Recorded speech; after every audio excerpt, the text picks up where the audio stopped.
Hey, I thought I would make a quick video blog and call it Clichés of Justice.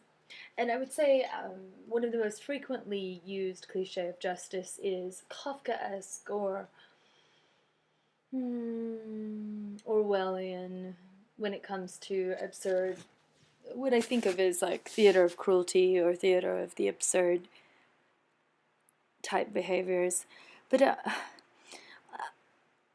I tried very hard not to speak to Benjamin Pickering. The first time I saw his beautiful red hair, I thought, oh, good heavens, he's exactly my type. Try not to even look at him. And then I kept noticing him, and he was indeed every bit as beautiful as I expected.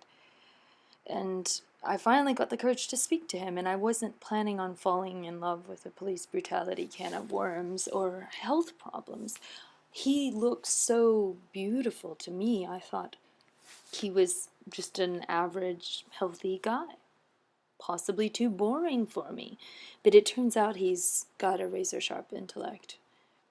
And doesn't really like being pushed around the way he has. So it's, makes my stomach jump. Makes me feel sick. Ben doesn't like the way his multnomad defender, Don Andrews, condescends to me and talks to me like I'm an idiot, and chews me out like she's a really aggressive mother, that I never had a mother that aggressive and rude. For as much as I complain about my own mother, she's rather nice, compared to Dawn. I don't understand her lack of decorum. I think I need to make a very specific bar complaint about Dawn and separate it from Ben's perceptions of her abuse of him. But well, one way I'm trying to think of it, to sort of distance ourselves from the constructs with the court and the law, or just to think of her as a kind of a personalized harassment service that has been inflicted upon Ben to essentially maybe drive him out of the jurisdiction so he doesn't bother about a civil suit. And by her being as aggressive and mean to a police brutality victim, pretending to be his friend, she's essentially helping to serve the interest of the police behavior by harassing someone who's already victimized and who's already in pain. And that style of harassment, and then sweeping me up into it, I find really absurd and disgraceful, because essentially Ben could not be found were he to be on the street unless he were under constant police surveillance. So allowing him to have a more normal life means that she thinks she needs to go through me. So my inbox is littered with all these messages from her assistants, who are essentially using me as a peripheral paralegal to help Benjamin, whose dyslexia and blindness obviously impact his ability to understand why he's being prosecuted after the police beat him up. But as Greg Kafuri said, I got this secondhand from Lightning, this is a typical thing that they do, is that they, after they brutalize someone, they throw the entire book at them, level them with 7 charges, 6 charges, something like that. So even if the judge dismisses 4, dismisses even 5, there's still a couple of charges lingering to deface the name of the person who they've brutalized. So forever disgracing their record, even though these are misdemeanor charges of resisting arrest, which for Ben, he didn't know he was being arrested when he was being assaulted. He just knew he was being assaulted, and at a certain point he realized the people who were assaulting him were police officers. And his resisting arrest was a resist to have his eye gouged out, which he pulled his head away from the gouge, which would have completely blinded him. So I don't think Kenneth Walker is going to like this case, and I don't know if Kenneth Walker is some kind of imbecile and just sits there rubber stamping police brutality all day, or if perhaps he's sick of it. Don't you wonder, like, what it would take? And infrastructurally, I think we're really a little bit lost. We don't have sort of like I expected Cop Watch and Joanne Hardesty to have already made a lot of interviews with Ben and taken down his testimony and supported him and counseled him. And Portland Law Collective, Benjamin Hale doesn't want any. It's like maybe he doesn't like Ben because Ben's a man and he only wants to represent women clients. I don't quite get. Well, I do. I know that Portland has a doormat legal culture, which it's like lie down, be a doormat, let the police wipe their bloody feet all over you, and then people are supposed to sit there taking it. So I think that's where this case becomes very interesting, because it is so contemporaneous and post-dates the effects of the DOJ investigation, at which point it illustrates the extreme necessity for the DOJ crackdown on the Portland police, who don't even seem to know what country they are in. They don't. And the thing that I was going to bring up at City Council, but which we couldn't go because Ben's head was in extreme pain and he just really couldn't handle it. He needed extra sleep. But I wanted to speak at City Council about how brutalizing disabled people while claiming to be a part of the United States of America, which has a whole set of federal laws that are being violated in Portland, that brutalizing the disabled puts greater national security strain on. But to me, I mean, to look on the bright side, it red flags the national security risks. We don't have a national security effectiveness if our police are known as the gang of bullies who like to beat up disabled people or kick to death disabled people.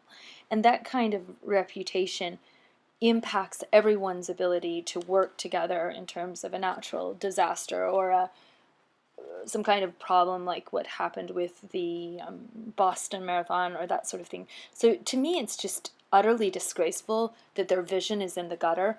And it instead of just apologizing, saying it was absolutely wrong, we won't do it again, we're so sorry, here, take a free MRI on us, or some kind of attempt to resolve the issue, instead they're criminal attempts to cover their own tracks and fight and stall and act confused further incriminate them in terms of wasting their resources covering their own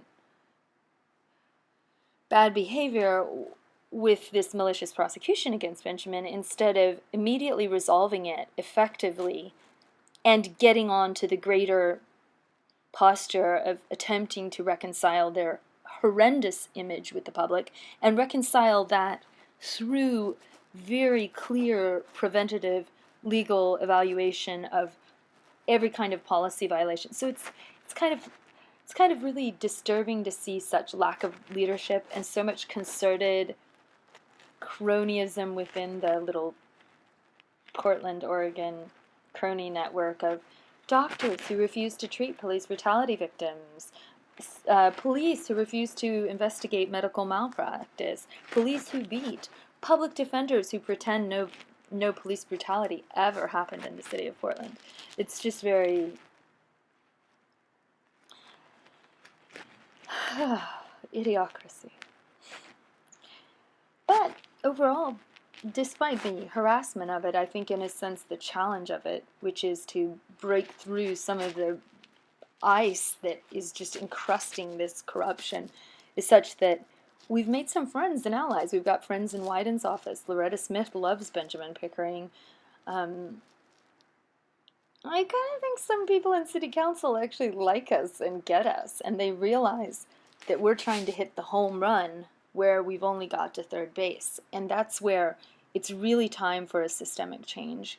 And furthermore, there should be Ben should be allowed to explore his creative and intellectual capabilities, improve his dyslexia, work on his hearing, work on his communication skills, work on his artistic talents, his musical talents. He should be allowed to experience a very holistic and intellectually gratifying experience as a disabled person, and instead he's spinning his wheels, wasting his time with these harassing defenders who I'm essentially defending Benjamin from his defender, who greatly upsets him because she's very insensitive, very verbally abusive, I'm very much in denial. I'm very much in cahoots. She's in cahoots with keeping her salary, which keeps her in a very compromised position when it comes to admitting her gamut, which is essentially to punt the ball for the police after they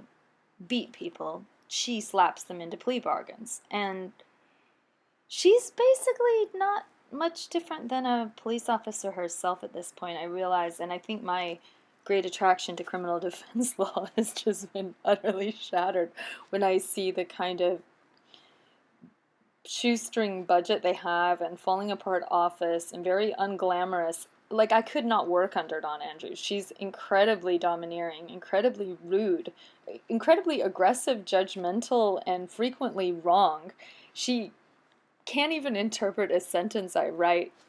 She basically twists my words and turns everything upside down, everything I try to tell her. So it's just a mess. I'm expecting she will retire very soon if we don't get her fired. But I'm sure there's someone at the bottom who's far more qualified and far more good at human relations skills. So I think her family would love to spend more time with her, or she needs a vacation in Hawaii or something like that. And she needs to stop harassing disabled people and screaming at their girlfriends on the phone.